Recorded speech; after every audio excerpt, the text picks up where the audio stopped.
નિભાળો માંડ્યો મેઘથી વાદળ ઘેરાણું એ ઘેરાણું મેઘથી વાદળ ઘેરાણું મેંબા ભગતે દીદી નિભાળો માંડ્યો ત્યાં મેઘથી વાદળ ઘેરાણું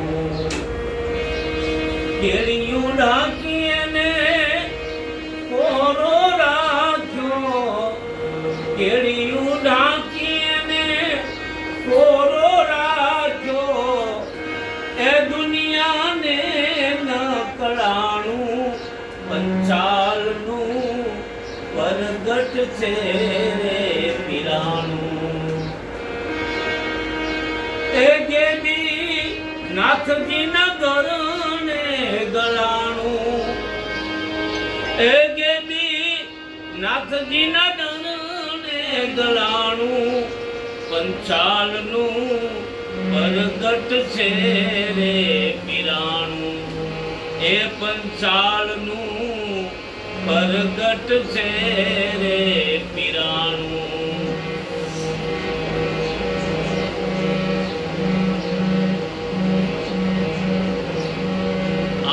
દાનાની આપેલી આંખેથી દાનાને દેખાણું દાન વિહળે દીપ જલાવ્યો સતાધાર સર્જાણું દાન વિહળે દીદી દીપ જલાવ્યો સતાધાર સર્જાણું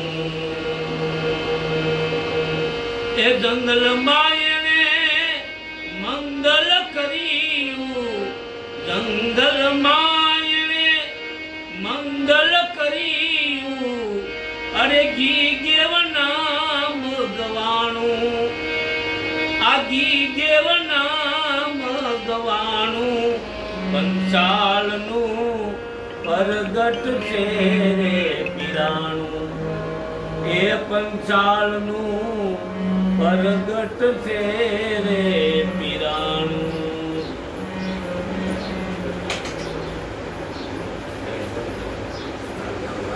અમરેલીમાં થઈ ગયા કે વાટે ને રે ઘાટે વીરા વિલંબ નવ કીજીએ માથાકૂટ ના થાય કે ઘાટે આપણે રોકાઈ જઈશ ને ત્યાં હર કોઈ ને ઘાટ મુકાય એમ જ નથી બધા ત્યાં રોકાઈ જાય છે એટલે એને ના પાડી મહાત્મા એ મહાપુરુષે ના પાડી કે વાટે ને ઘાટે વીરા વિલંબ ન કીજીએ ત્યાં તમે રોકાતા નહીં રોકાવાનું છે પણ વિલંબ ન કીધી વધારાનો સમય ના નો કાઢતા સમજ્યા વધારાનો સમય ના નો કાઢતા એમ કીધું ઘાટથી તમારે જો આ ઘાટના દર્શન કરવા હોય તો તમે ત્યાં બહુ વિલંબ ન કરતા બહુ ખોટી ન થતા જો ઘાટ મૂકી દેશો તો તમને આ ઘાટના દર્શન થશે સવારામ બાપા કહે છે કે બે ઘાટ ભાંગીને ભૂખો થયો નારી કે નર નો રહ્યો આપે થયો અદવે કોળણ હારો ખવાઈ ગયો આ વિદેહ મલકનો સંદેશ દાસ સવો કે મેં સૌની કયા મલકનો સંદેશ છે વિદેહ મલકનો સંદેશ વિદેહ મલક તમારે માણવો હોય તો આ દેહ રૂપી ઘાટ છે ને એ છોડવો પડે બે ઘાટ દો ઘાટ ભાંગીને ભૂખો થયો બે ઘાટ છે એક સ્ત્રીનો ઘાટ છે એક પુરુષનો ઘાટ છે હે પાછળથી એને ચોખવટ કરી છે દો ઘાટ ભાંગીને ભૂખો થયો નારી કે નર નો રહ્યો આ ચોખવટ કરી દીધી હાવ સવારામ બાપાએ હાવ સ્પષ્ટ ચોખ્ખી ફૂલ વાત કરી છે કે દો ઘાટ ભાંગીને ભૂખો થયો નારી કે નર પણ ન રહ્યો આપે થયો અદ્વૈત અદ્વૈત એટલે એક નથી સ્ત્રી નથી પુરુષ સવારામ બાપા ગુરુ મહિમામાં કહે છે ને કે અણલિંગી પદ સદગુરુ આપે તને તાપ મટે ગુરુ ગુરુ આપે એકી લિંગમાં ન રહેવા દે ન સ્ત્રીલિંગ ન પુલિંગ ન નપુંસકલિંગ એકી લિંગમાં ન રહેવા દે એટલે કે જે ચેતન તત્વ છે, જે પરમ તત્વ છે, જે આપણું નિજ સ્વરૂપ છે, જે આપણું આત્મા તત્વ છે, એ કોઈ સ્ત્રીમાં નથી, કોઈ પુરુષમાં નથી, નપુંસકમાં નથી. હે આત્મા બધાયનો એક હક્કો છે. સ્ત્રીની અંદર હોય તો એને આત્મી ન કહેવાય, એને આત્મા જ કહેવાય. પુરુષની અંદર હોય એને આત્મા જ કહેવાય. કોઈ સ્ત્રીની અંદર હોય જીવ તો આપણે એને જીવ જ કહીએ, એમ કઈ જીવલી કહીએ છીએ. એટલે આત્મા તત્વ તો એક જ છે. હા બસ ઓળખવો પડે. એટલે એ તત્વ છે ને એ કોઈ પુરુષમાં નથી, કોઈ સ્ત્રીમાં નથી, એકી ઘાટમાં નથી. ઘાટ તો અહીંયા આવ્યા પછી બંધાય છે. ઘાટ નિરાકારમાંથી જ્યારે આકાર તત્વ છૂટું પડે અને માના ગર્ભમાં થઈ 9 મહિના બાદ બહાર આવે ત્યારે આનું બધું આકારમાં આવે ત્યારે ઘાટ પડે. ત્યારે આપણે કહીએ ભાઈ દીકરો આવ્યો કે દીકરી આવી, આ પેલો ઘાટ પડ્યો. પછી કુંભારના ઘરે હોય કે પટેલના ઘરે હોય કે બ્રાહ્મણના ઘરે હોય, સાધુ ઘરે હોય, આપણે શું કહીએ દીકરાનો જન્મ થયો એમ કહી. કુંભાર જન્મ એમ કહી કોઈ, હે કે પટેલ જન્મ એમ કહી, કે સાધુ જન્મ એમ કહી, દીકરો જ કહીએ છીએ આપણે. પછી પટેલના ઘરે હોય, કોઈ પણ ના ઘરે હોય, એ ઘાટમાં છે એટલે દીકરો કહીએ છીએ. પછી એની માથે જાતિ લાગે, પછી ધીમે ધીમે જાતિ લાગે એટલે ભાઈ આ પટેલ ને આ કુંભાર ને આ કોળી ને આ રાજપૂત ને આ દરબાર એમ કરતા કરતા માણસને વીકી નાખ્યો. પછી ધીમે ધીમે ધીમે એ જે સંપ્રદાય બાજુ હોય ને એ સંપ્રદાય બાજુ વળે. તો ઘરમાં સ્વામિનારાયણ સંપ્રદાયનું વાતાવરણ હોય તો સ્વામિનારાયણ સંપ્રદાય બાજુ વળે. કોઈ ઉગમ ભોજનું હોય, કોઈ નિરાંત સંપ્રદાયનું હોય, કોઈ કબીર સાહેબનું હોય, એ બાજુ એના લક્ષણો આવતા જાય ને એને એ શ્રેષ્ઠ માનવા લાગે. પરિણામે માણસ પોતાનું સ્વરૂપ ભૂલી જાય. નહીતર સવારામ બાપા શું કહે છે કે બ્રહ્મ હિ કા હમ બાળકા, બ્રહ્મ હમારી જાત, બ્રહ્મ માય એમ ઉપજ્ઞાન, બ્રહ્મ માય એમ સમાય. આની કોઈ બીજી જાત નથી, બ્રહ્મ જાત છે. બ્રહ્મમાંથી ઉત્પન્ન થયા છે, બ્રહ્મમાં સમાવવું છે. પણ જો કોઈ સમરસ સદગુરુ મળે તો આપણને એ બ્રહ્મમાં સમાવી દે. એના માટે ગુરુની જરૂર પડે, શાસ્ત્રની ન જરૂર પડે, કે પછી કોઈ પુસ્તકોની જરૂર ન પડે. ફક્ત ને ફક્ત એવો સમરસ સદગુરુની જરૂર પડે, ત્યાં વિના ન પડે. બાકી બધી વાતો થાય અને વાતો થાય પણ વાતો સાંભળતા સાંભળતા જો જીવ જાગૃત થઈ જાય, જાગી જાય. કારણ કે આ પ્રથમ પગથિયું છે, સત્સંગ છે ને એ પ્રથમ પગથિયું. આના દ્વારા આપણને એવો કોઈ શબ્દ લાગી જાય, કોઈ પૂર્વજન્મનો યોગ ભ્રષ્ટ આત્મા હોય તો એને એક શબ્દ એવી અસર કરી જાય. જો શબ્દ અસર કરે ને તો એને નીંદર ના આવે. દાસી જબુ શબ્દ સાંભળી ગઈ સવારે બાપાને નીંદર ન આવે. આવી નીંદર હે એના સંભળાતો જ નથી ઘણા વર્ષે મેં ગોળે વર્ષે પણ કોઈને અસર ન. દાસી જબુ ને ઈ તો બહુ ઊંડો વસ્તુ છે. દાસી જબુ ને નીંદર ન આવી હોય જાય, ભાગી જાય. એના બાપાને કીધું કે મારે ઓલા બાપા ભજન બોલતા હતા ને એને મળવું છે મારે. આ કેટલી લગ્ની લાગી, કેવી લગ્ની, એક જ શબ્દ કે આ બાપા કોણ ભજન બોલે છે તે કે આ બાજુના ગામના પીપળી ગામ છે ને નાના પ્રજાપતિ કુંભાર ભગત બાપા છે એ કે મારે એને મળવું છે. કેમ કે મને એવું લાગે છે કે એને મળવાથી મને શાંતિ મળશે.